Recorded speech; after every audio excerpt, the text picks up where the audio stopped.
Silvia Congost es psicóloga y está especializada en autoestima, dependencia emocional y relaciones tóxicas. Silvia, muy buenas noches. Hola, ¿qué tal? Buenas noches. Gracias por venir a Hora 25. Estoy encantada.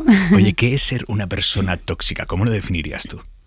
Pues mira, una persona tóxica es una persona que cuando se vincula en algún tipo de relación, un tipo de relación que sea con otra persona, acaba causándole algún tipo de sufrimiento, ya sea pues porque sois dos personas que no encajáis en valores, que tenéis visiones distintas de la vida y por lo que sea os estáis esforzando en que aquello funcione, en que aquello fluya, en que sea fácil y no lo es, o porque es una persona que te daña, que vulnera tus principios, tus derechos, tu autoestima, que daña tu dignidad. Puede ser conscientemente, pero normalmente no lo es. Normalmente es porque es una persona que tiene un trastorno de personalidad, como puede ser un perfil narcisista, por ejemplo, o psicópata, y es su forma de relacionarse con el resto. Es como que su personalidad está dañada y la manera que tiene de vincularse es así, es maltratando. El maltrato forma parte de su forma habitual de comportarse. Pero me dices, es gente que tiene un trastorno, o sea, ¿son casos muy concretos o es más habitual de lo que pensamos? Es muchísimo más habitual de lo que pensamos. Los perfiles narcisistas están por todos lados, están en nuestra vida. Puede ser tu jefe, un compañero de trabajo, puede ser tu pareja, puede ser tu madre, tu padre, un amigo.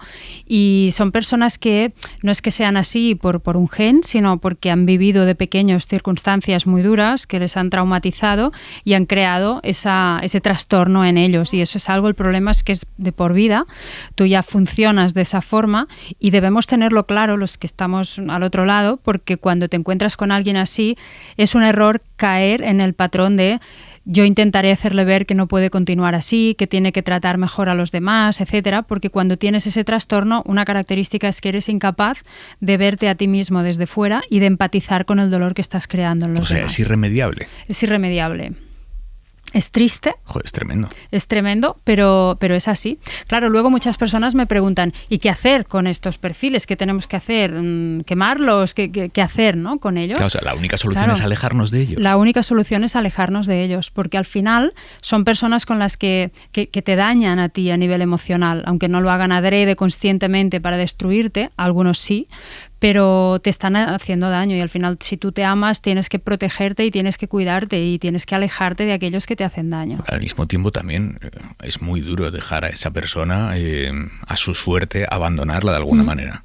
Es una persona que queremos. Es una persona con la que has tenido un vínculo emocional, a lo mejor, si se trata, por ejemplo, de una pareja con la que has estado un tiempo, pero esa persona tú no puedes amarla, porque tú no puedes amar, entendiendo lo que es el amor, a alguien que te ha maltratado durante muchos años, ¿no? Eso evidentemente, sí. ¿no? Y ahí creo que no puede haber medias tintas, y no estaba pensando en una pareja. Pues, estaba pensando, por ejemplo, en un amigo o en un hermano, pongamos, que me genera una toxicidad enorme porque él es ese tipo de persona de la que estamos hablando. ¿Estoy legitimado a abandonarlo por mi bienestar?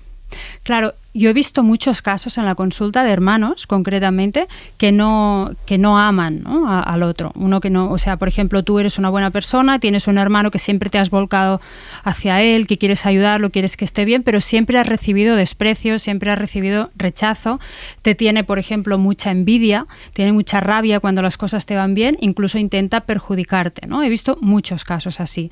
Entonces, quien sufre esta situación tiende siempre a tratar de complacer, a tratar de buscar esa relación que se sane y que funcione, pero no obtienes nada porque la otra persona no es capaz de ver más allá. Entonces, esto no quiere decir que si es un hermano, igual que si es tu madre, que también puede ser, decidas no saber nunca más nada de esa persona. Hay quien sí decide eso y si tú lo sientes así está bien, pero si no lo sientes así, por lo menos toma un poco de distancia y toma conciencia para que dejes de seguir intentando obtener ese amor que no vas a obtener nunca. Tienes que aceptar que esa persona está enferma, porque eso te ayudará a entender, y tomar distancia, aunque no te retires por completo. Me parece uno de los casos más duros que puedo imaginar, es el de duro. Un padre o una madre incapaz de tener una relación sana con su hijo y que lo que proyecte respecto a su hijo sea toxicidad. Y te sorprendería la cantidad de personas, seguro que entre los oyentes que hay ahora mismo hay muchos, que se identifican con estos casos de haber tenido, por ejemplo, una madre que sienten que nunca les ha amado. porque hay madres que no aman a sus hijos porque tienen también un trastorno de este tipo, porque han sido abusadas, maltratadas, humilladas, lo que sea, durante muchos años en su entorno infantil y que tienen ese trastorno. Entonces, sentir que tu madre no te ama, sentir que te pasas la vida buscando el cariño, la aceptación, la aprobación, la admiración de tu madre, es muy duro también. Y eso deja en nosotros unas secuelas que no significa que vamos a tener una tara de por vida y no podremos seguir con nuestros días. No, pero sí que es bueno identificarlo porque siempre podemos reconstruirnos, siempre podemos decidir en quién queremos convertirnos a partir de esa experiencia. Vale, ¿cómo lo identifico? ¿Qué rasgos hay en una persona o en la actitud de una persona que pueda responder a esto de lo que estamos hablando? Una persona tóxica, ¿cómo la identifico? Pues, por ejemplo, por cómo me trata, sobre todo con el trato, con la conducta que tiene hacia mí. Si en vez de ser una persona que me anima a que yo dé más de sí, que me ayuda a creer en mí, que hace que cuando yo estoy mal, pues me escuche, trate de entenderme, trate de ayudarme si puede, pues puede que sea una persona que cuando yo me pongo un objetivo me diga: pero tú ¿dónde vas con esto? Si tú no eres capaz, pero si tú ¿qué te crees que eres tú para apostar por esto, ¿no? O si te interesa una persona o quieres conocer a según quién o te quieres presentar en un puesto de trabajo. Son personas que te van cortando las alas de esta forma y te van destruyendo la autoestima. O que, por ejemplo, en vez de permitirte que vueles y que intentes llegar a más, te dicen: déjalo, que ya lo hago yo porque tú seguro que te equivocas, o esto no te preocupes, o directamente te dejan en ridículo delante de los demás, te humillan, te prohíben, te ponen límites, te castigan cuando consideran que no haces lo que deberías hacer, ¿no? Es muy duro tener a alguien cerca que te castiga como si fueras un niño pequeño al que tienen que educar por no hacer lo que ellos consideran que tienes que hacer, o ellas. En una relación de pareja entiendo que esto bordea claramente, si no traspasa la línea de lo que es el maltrato. Claro, eso sería maltrato psicológico en toda regla, que también es una situación, sé que estamos hablando aquí de muchos temas muy dramáticos, pero es una situación que está muy presente en las relaciones de pareja, el maltrato psicológico. Muchas veces lo acabamos normalizando como una forma de trato normal, sobre todo si al principio, que es cuando estamos enamorados, dejamos pasar ciertas conductas de este tipo. Es como que le decimos a la otra persona entre líneas: esto te lo consiento, entonces es como que ya se sigue dando, no ponemos límites y acabamos pensando que eso es normal, ¿no? Incluso acabamos pensando que somos nosotros quienes merecemos eso o quienes cometemos los errores. ¿Hay personas que se quedan atrapadas en la toxicidad del otro? Muchas, muchísimas. Y de ahí mi principal labor de divulgación, para ayudar a ese despertar, a esa toma de conciencia, para que sepamos identificar cuando estamos en una relación que nos está dañando, cuando nos encontramos al lado de una persona que para nosotros es tóxica, ya sea alguien con un trastorno o no, porque como decíamos al principio, imagínate que yo quiero tener hijos y lo tengo clarísimo y tengo una relación con alguien que tiene claro que no los quiere tener. Esa persona va a ser tóxica para mí, no porque sea una mala persona ni porque no pueda ser feliz con alguien más, sino porque no, en algo muy importante, determinante para nuestra vida, no coincidimos, ¿no? O si vemos la vida de una manera radicalmente opuesta, no nos vamos a llevar bien, porque adaptarme al otro significará renunciar a algo que para mí es muy importante, y ahí ceder va a ser complicado. ¿Y qué nos lleva a no cortar con las parejas cuando realmente queremos hacerlo? La dependencia emocional. La dependencia emocional es justamente la incapacidad de cortar una relación en aquellos casos en los que todos deberíamos hacerlo, siempre. Y son esos casos en los que ya no hay amor por parte de uno de los dos, cuando por el hecho de estar al lado de esa persona tú no puedes crecer y no puedes convertirte en quien estás destinado a ser, en aquello que quieres ser, sentirte realizado, o cuando hay maltrato psicológico o físico. En estos casos siempre deberíamos cortar, y cuando hay dependencia quedas atrapado en esa sensación de: ya lo veo que esto es tóxico, pero no puedo. La idea de quedarme sin esta persona me aterra, y al final elegimos estar mal acompañados antes que quedarnos solos. ¿Y cómo se combate esa dependencia? Pues fortaleciendo la autoestima, primero.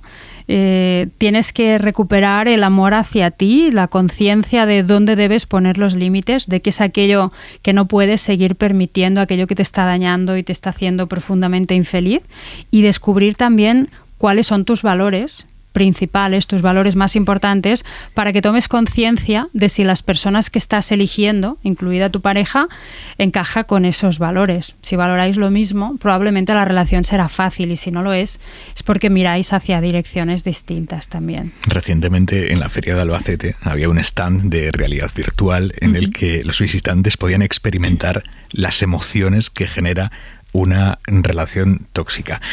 ¿Esas emociones cuáles son? Qué interesante, me parece. Pues emociones de angustia, emociones de obsesión, pensamientos recurrentes de malestar, ¿no? Anticipamos lo peor, muchas veces rabia, ira, mucha ansiedad, estrés, emociones que nos perjudican claramente, porque una cosa es que tú sientas eso como una señal de que tienes que hacer un cambio, tienes que reajustar algo, y otra cosa es que cada día que tú te vinculas con esa persona, todo esto esté activo, no acabas enfermando. Habrá quien nos esté escuchando y diga, bueno, esto le llaman ahora relación tóxica, estos son los celos de toda la vida, más o menos extremos, pero no sé si se vincula, si una cosa es lo mismo que la otra, ¿no? Claro, a ver, los celos pueden ser producto de una falta de autoestima que te produce esa inseguridad cuando piensas que puedes perder a tu pareja, es decir, si tú te sientes que eres poca cosa, que no eres valioso, es más fácil que tengas miedo a que tu pareja encuentre a otra persona que sea mejor que tú y que pienses que te puede dejar. Entonces eso te conecta con los celos. Cuando ves cualquier persona que puede hacerte sombra. Otra cosa es la celotipia, esos celos ya enfermizos que tienen y sufren algunas personas, que es algo completamente irracional, que es como ir por la calle y hay personas a las que les dicen, ¿por qué estás mirando a esta persona que está pasando? ¿No? Y tú dices, perdona, estoy pensando, no estoy mirando a nadie. O quítate esta ropa que llevas, o te prohíbo que vayas a tal sitio porque sé que fulanito lo que quiere es conseguir estar contigo. Así no se puede vivir y eso es muy enfermizo. ¿Todo esto está vinculado solo con la inseguridad o en los casos de narcisismo también se da esto?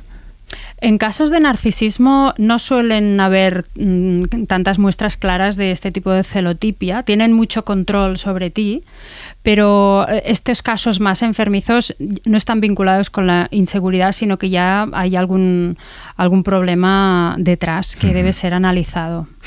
Crepúsculo, After, Friends, Cómo conocí a vuestra madre, El diario de Noah, 50 sombras de Grey. Hay una industria cultural que está plagada de referentes de relaciones tóxicas, de dependencia emocional. ¿Crees que eso tiene un impacto en los espectadores o en nuestra forma de vivir? El hecho de consumir productos culturales en los que se nos venden como románticas determinadas situaciones que no lo son. Sí, totalmente. El romanticismo hace mucho daño a la idea que hay en nuestro subconsciente de lo que es el amor, ¿no? Vinculamos la idea y relacionamos lo que es el amor de pareja con esta idea romántica de para toda la vida, hasta que la muerte nos separe, pase lo que pase, el amor todo lo puede. Todos esos mensajes que están de forma subliminal en canciones, en películas, como muchas de las que mencionas, hacen que sigamos hoy en día con esta idea. Yo lo veo en las redes porque cuando hablas y te expresas de que las relaciones algún día acaban, puede que acaben juntos, ¿no? Al final, pero pueden acabar antes, es muy probable. Mucha gente aún se pone como a la defensiva, ¿no? De que esto no, que si pensamos así... Lo consideran un ataque a hacia dónde vamos. Elección vital, exacto. ¿no? Y eso demuestra que son consumidores habituales de este tipo de romanticismo barato que no nos hace ningún bien. Me mencionabas antes la autoestima. ¿Cómo vamos los españoles de autoestima? Pues yo creo que necesitamos hacer un trabajo importante y necesitaríamos tener asignaturas de autoestima mucho más accesibles. Yo creo ya en escuelas de pequeños y hacer un trabajo conjunto con los padres. Yo creo que en general la sociedad no va bien de autoestima.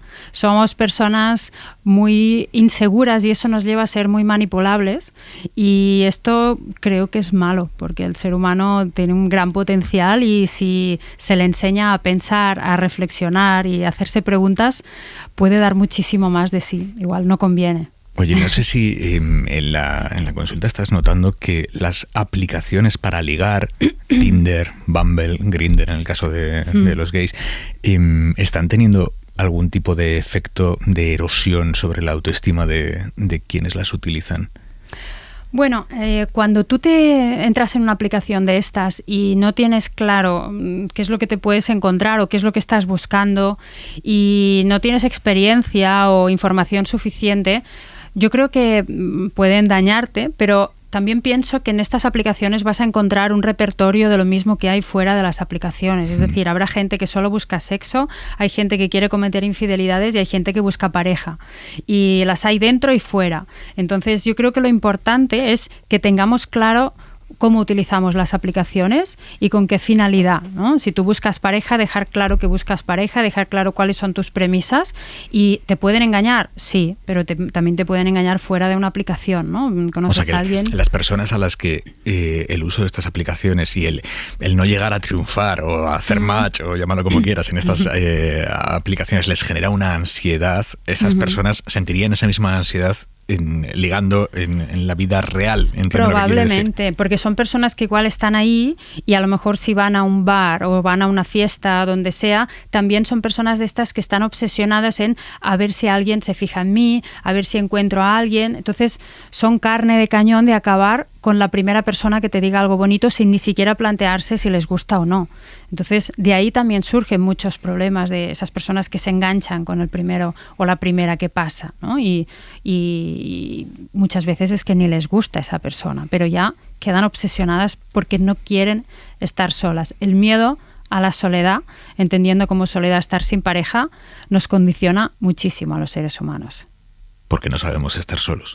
No sabemos estar solos, nos da pánico la idea de no tener a nadie y bueno, el miedo a la soledad es un miedo que es ya muy antiguo, porque antiguamente cuando estábamos en la tribu, quedarte solo o ser expulsado podía implicar peligro de muerte, pero ahora esa reacción que tiene el cerebro de socorro, que me he quedado sin mi pareja, tendríamos que razonarla, analizarla y tendríamos, yo creo que es muy importante, aprender a estar sin pareja durante un tiempo, porque cuando tú consigues vivir esa etapa y sentir placer, estar a gusto contigo, reconciliarte contigo mismo y con tu soledad, es cuando vas a elegir a alguien con conciencia, sabiendo que lo que quieres es mejorar eso y que si tienes que volver ahí no pasa nada. Pero el estar solo es algo que hay gente que sabe hacerlo y gente que no. Quiero decir, todos tenemos un amigo o una amiga que después de romper una relación termina enganchándose a cualquier persona que pasa por su cama.